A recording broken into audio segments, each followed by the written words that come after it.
This is the Uptick Network Stock Day Podcast, sponsored by InvestorsHangout.com. Penny stock news and interviews from the microcap world. Public information on OTC, pink sheets, and microcap stocks from around the world. With your host, Everett Jolly. This is Jasyn Blair filling in for Everett Jolly. Today we have a very special guest. His name is Kyle Kennedy. He is the CEO for Seafarer Exploration Corporation. They're trading under the OTC pink sheets under the ticker symbol SFRX. Kyle, welcome to the show.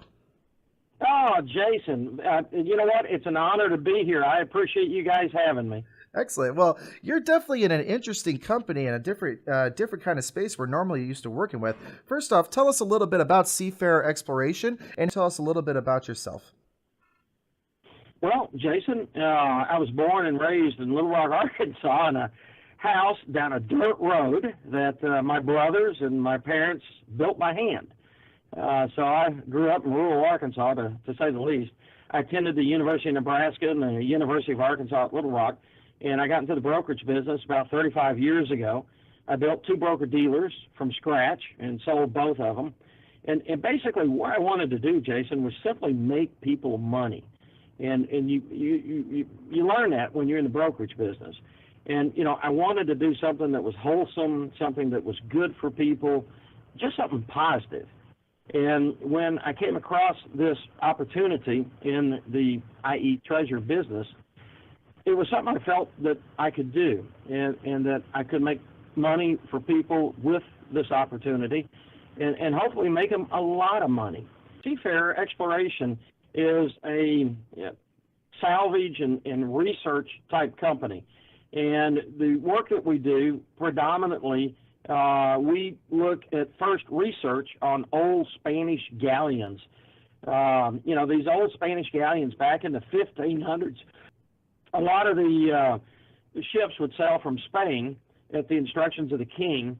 They would sail around the coast of Africa. They would sail over to the New World, which was basically South America and the Caribbean, and parts of Florida, etc.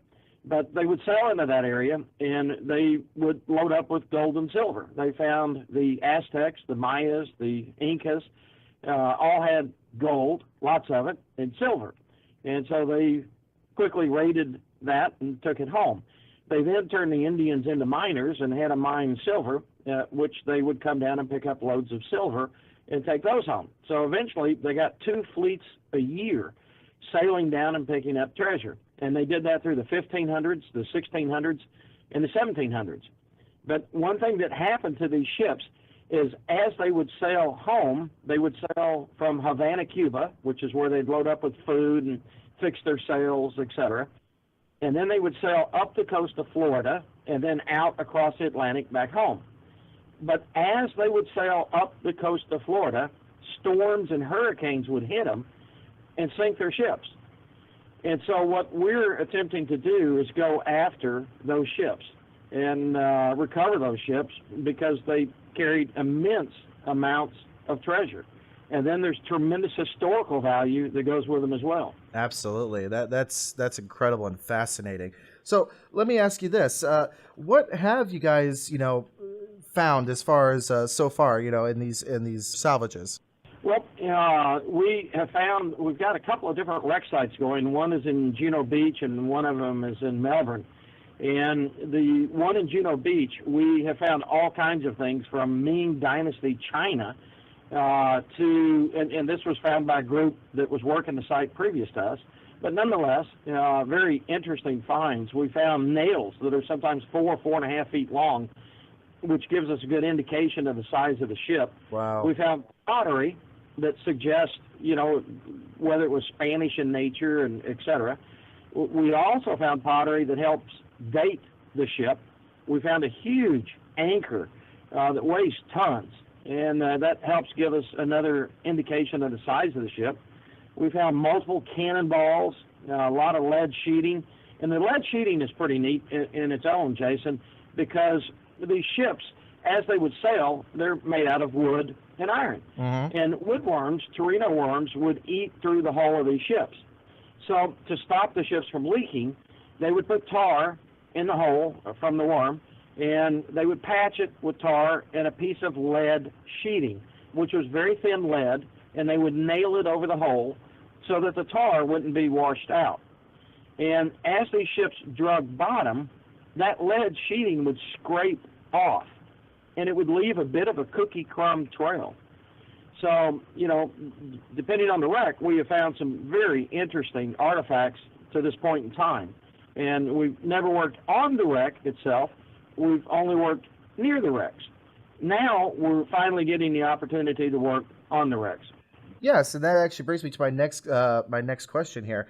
You guys recently just been awarded a new exploration permit for what's known as Area 1. Can you get into that a little bit for us? You know what? I'd be happy to, Jason. We have an area off Melbourne Beach that's basically 9 square miles.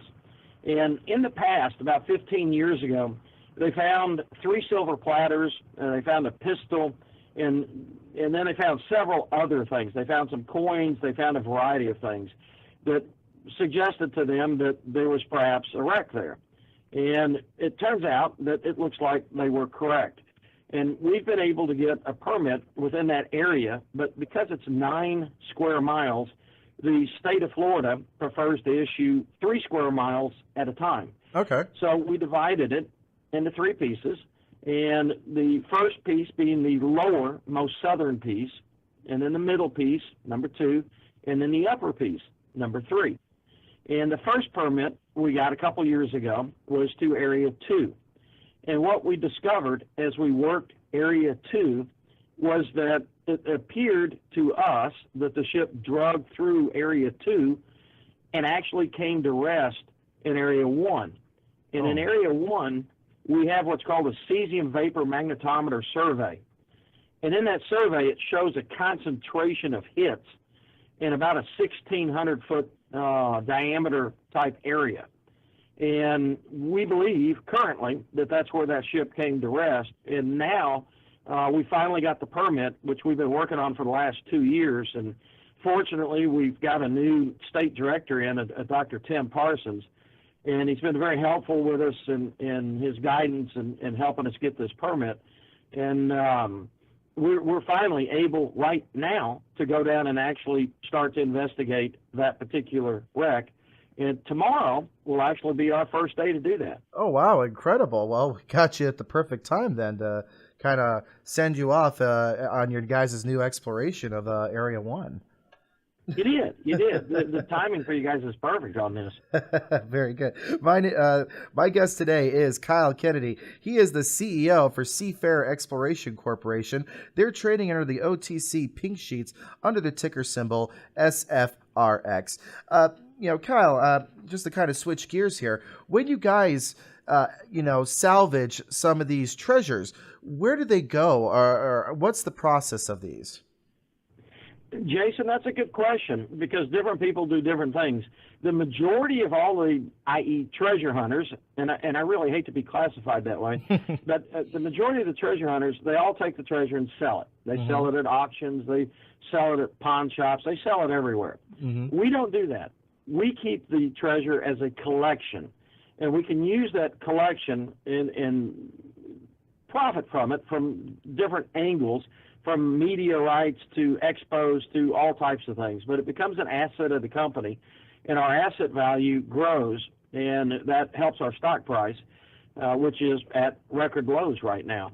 So our intent is to keep the treasure, as a collection. Excellent. And then you guys lease it out to museums and other historical gatherings and collections, so that way you guys can keep the collection going and adding on to it, correct? Yes, that's right. That's absolutely right. That's incredible.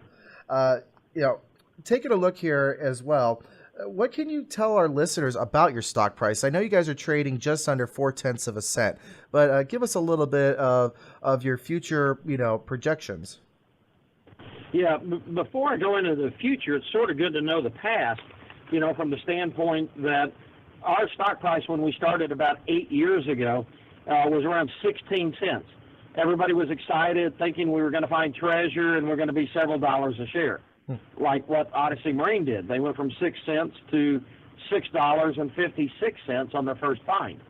Well, we were all excited. And then we found out we had this issue that we had to deal with called getting a permit. And we were the first guys, and now the only guys in over 30 years plus, to receive a recovery permit from the state of Florida. And to get that permit, it was very difficult to do, and which is why there's only one person in the United States to get this, and that's us. So, we're very pleased to have that. But our stock price over the last 8 years has gone down, even though we have built a tremendous infrastructure. We've done research in England, France, Spain, Cuba, etc. We've built great allies in these areas, and we've done research on a multitude of wrecks. We've got about 8 wrecks along the Florida coast. But now, because of all the relationships and networks that we have, we're going to be able to expand into foreign countries. We're going to be able to expand into other states. We've mentioned these things in the past, but they take a while to complete. But these are all things we have in the process now.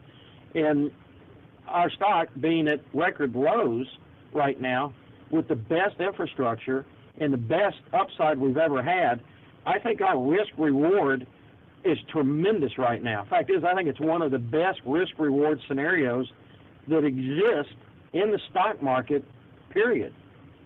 I could definitely see that. Definitely, like I said, trading at just under 0.4 of a penny. You guys are only looking at up at this point in time, and especially being awarded this new permit and being, first on the site.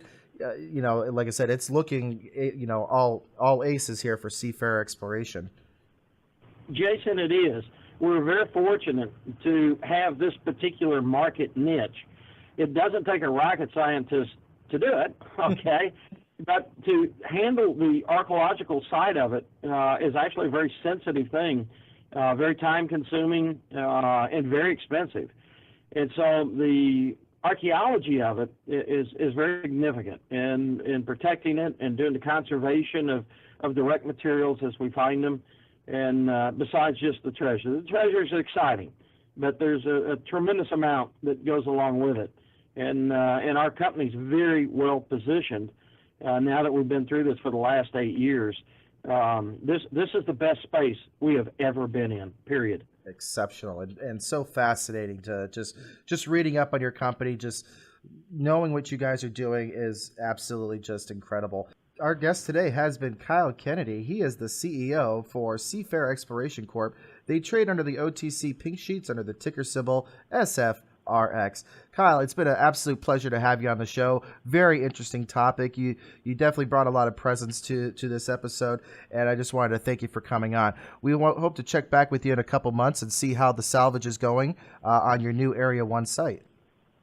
Oh, that'd be great. Jason, it's an honor, being on your show. I appreciate you guys inviting me, and I look forward to coming back around and telling you that we found something shiny.